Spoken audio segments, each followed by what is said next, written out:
സൂഫി ഗുരുവായ മാലിക് ബിൻ ദീനാർ തങ്ങൾ ഒരിക്കൽ തന്റെ സഞ്ചാരത്തിനിടെ ബസറയിലെത്തിച്ചേർന്നു. അപ്പോൾ പതിവിന് വിപരീതമായി വെള്ളിയാഴ്ച ദിവസമല്ലാഞ്ഞിട്ടും ആളുകളെല്ലാം പള്ളിയിൽ ഒരുമിച്ച് കൂടിയിട്ടുണ്ട്. അതൊരു നട്ടുച്ച സമയമായിരുന്നു.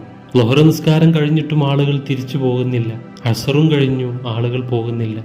അവസാനം രാത്രി ഇശാ നിസ്കാരം കഴിഞ്ഞിട്ടാണ് ആളുകളൊക്കെ തിരിച്ചു പോകുന്നത്. മഹാനുഭാവൻ ആളുകളോട് ചോദിച്ചു, എന്തുപറ്റി നിങ്ങൾക്ക്? ഇത്ര നേരം പള്ളിയിലിരുന്ന് പ്രാർത്ഥിക്കാൻ മാത്രം എന്തു ബുദ്ധിമുട്ടാണ് നിങ്ങൾക്കുള്ളത്? അപ്പോൾ ആളുകൾ പറഞ്ഞു, ഞങ്ങളുടെ നാട്ടിൽ മഴ പെയ്തിട്ട് ദിവസങ്ങളായി.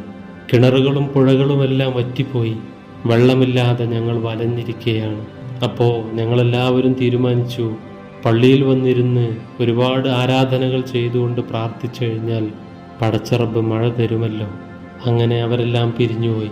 അത്ര നേരം പ്രാർത്ഥിച്ചിട്ടും ആകാശത്തിനൊരു മാറ്റവും ഉണ്ടായില്ല. മഴ പെയ്തില്ല. എല്ലാവരും വീട്ടിലേക്ക് പോയപ്പോഴും മാലിക് ബിൻ ദീനാർ തങ്ങൾ ആ പള്ളിയിൽ തന്നെ ഇരുന്നു. കുറെ സമയം കഴിഞ്ഞപ്പോൾ ഒരു കറുകറുത്ത മനുഷ്യൻ ആ പള്ളിയിലേക്ക് വന്നു. അദ്ദേഹത്തിന്റെ മൂക്ക് ചപ്പിയതായിരുന്നു. അദ്ദേഹത്തിന് കുറച്ചധികം വയറുണ്ടായിരുന്നു. ഭംഗിയില്ലാത്ത ആ മനുഷ്യൻ, ഒറ്റനോട്ടത്തിൽ തന്നെ അറിയാം അയാൾ വളരെ ദരിദ്രനായ ആളാണെന്ന്.